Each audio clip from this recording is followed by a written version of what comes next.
5 minutes. Les 5 minutes.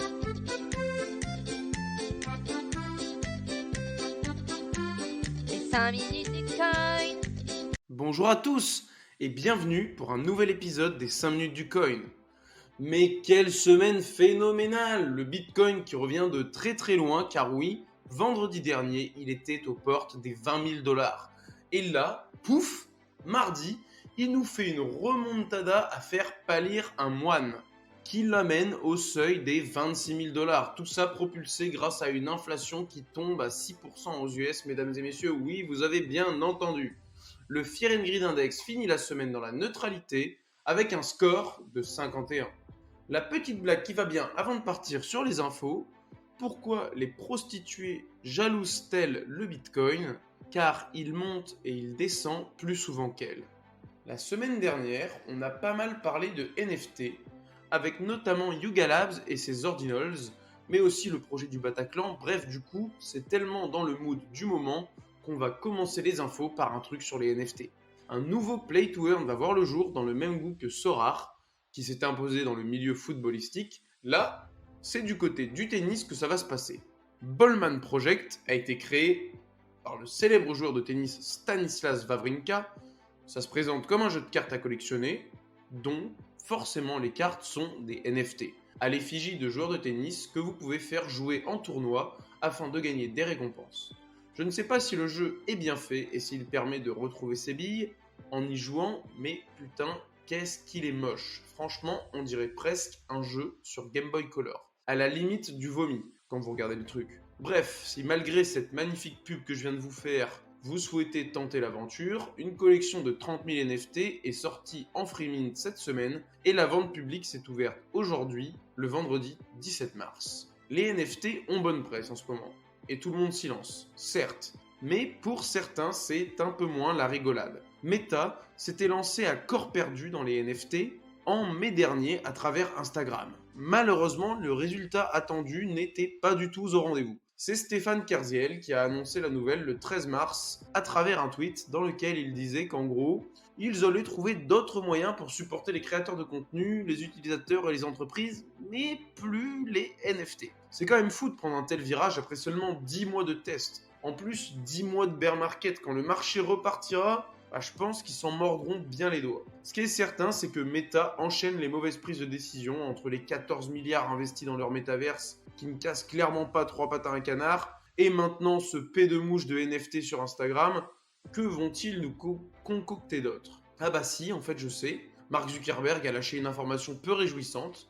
Meta avait déjà dû l'année dernière licencier 13% de son personnel. Ils vont devoir réitérer à nouveau licencier du monde, 10 000 personnes dans les mois à venir pour être exact. Mais également, ils vont geler les embauches. Tant que la situation ne s'améliore pas, à la guerre comme à la guerre.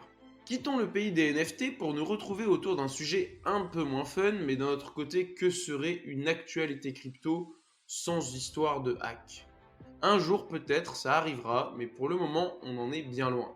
Une nouvelle fois, c'est un hack qui touche un protocole de DeFi. Ce dernier s'appelle Euler et ils se sont fait liquider toute leur pool pour un butin avoisinant les 200 millions de dollars. Avec une somme pareille, j'aurais pas de problème à payer la flat tax de 30%. Là, je vous le dis, je la lâche sans souci. Cette attaque est le fruit d'un flash loan, un prêt instantané mais très très court. Le seul bémol, c'est que là, le mec, il a pris un prêt très court à durée indéterminée et pas sûr qu'il rembourse ses mensualités. Pour faire cela, le hacker, en fait, il a emprunté 30 millions de dollars de stablecoin DAI sur le protocole AAV. Donc déjà, le hacker, c'était pas joli clodo, parce que pour faire un emprunt de 30 millions, bon, il a dû poser du collatéral, le bonhomme. Et ensuite, grâce à une faille dans le protocole de Euler, il a pu faire un flash loan grâce aux 30 millions. Et du coup, le problème, c'est qu'il a vidé toutes les liquidités présentes sur le protocole DeFi. Ça fait que 3 mois que 2023 a commencé et ça y est, on commence déjà à battre des records. D'ailleurs, des failles, il y en a beaucoup. Et une en particulier a été remarquée lors d'une étude menée par Alborn qui a tiré la sonnette d'alarme car selon eux, plus de 280 blockchains pourraient être concernées. Et cette faille peut mener potentiellement des attaquants à provoquer une attaque des 51%, ce qui se résume par prendre le contrôle de la blockchain ciblée. En gros, bon, vous prenez le contrôle de la blockchain, après vous écrivez ce que vous voulez dans les registres. Si vous avez envie de dire qu'il y a une transaction qui s'est faite où tous les sous de la blockchain, tous les coins, ils ont été transférés sur votre wallet, bah vous pouvez le faire, il n'y a plus de problème. Alborn, suite à cette découverte, a tenté de contacter les 280 blockchains concernées afin de les avertir et que ces dernières prennent des mesures conservatrices car tous les fonds cumulés, bah, ça représentait quand même 25 milliards de dollars de capitalisation.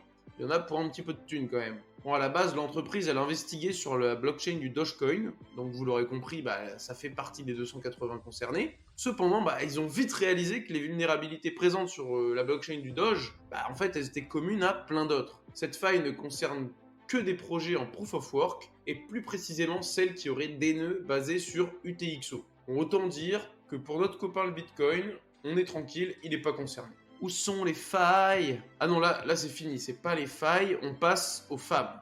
Un sujet un peu plus sympa, non? Le grand exchange crypto Bitget soutient l'équipe féminine de la Juventus. C'est à l'occasion de la journée internationale des droits de la femme du 8 mars dernier qu'ils ont fait l'annonce de ce partenariat qui s'inscrit dans la suite logique de celui qu'ils avaient déjà conclu avec l'équipe masculine de la Juve. Le football étant le sport qui touche le plus de monde, de plus en plus de partenariats se forment, car c'est clair, c'est au travers d'un sport comme celui-ci qu'on peut démocratiser la crypto dans le monde. Sachant que chez Bitget, 40% des postes de cadre sont attribués à des femmes, on sait que l'entreprise est attachée à la cause de la mixité, et cette mixité s'applique partout. C'est pourquoi ils tenaient à mettre leurs pattes personnelles dans le sport également. C'est en tout cas un bel élan qui est donné au football féminin, en espérant que beaucoup d'autres partenariats de la sorte vont suivre. Ce mardi 14 mars a été déployé le dernier volet de la future mise à jour Shanghai d'Ethereum. Sauf que le plan ne s'est pas déroulé sans accroc. Ce dernier patch s'appelle Capella et c'est sur le testnet Goerli qu'il a été mis en application, conjointement avec Shanghai. Les deux ensemble, on les appelle Chapella. Juste après le déploiement, bim, la blockchain du testnet s'est auto-détruite en quelques secondes. Non, je déconne, bien entendu, c'est pas aussi grave que ça, il y a simplement eu des ratés au niveau de validation des nœuds, engendrant peu de fluidité sur la validation des retraits. Un des développeurs d'Ethereum, Tim Beko, met en avant le fait que de nombreux validateurs sur Goerli n'avaient pas mis à jour leur logiciel client, et ce serait ça qui aurait mis de la poussière dans les rouages de la grande machine. La date de sortie prévisionnelle a d'ailleurs été annoncée, ce serait pour le 12 avril, si tant est qu'il n'y ait pas d'autres problèmes d'ici là, bien entendu. En ce moment, on le sait bien, on parle énormément d'inflation.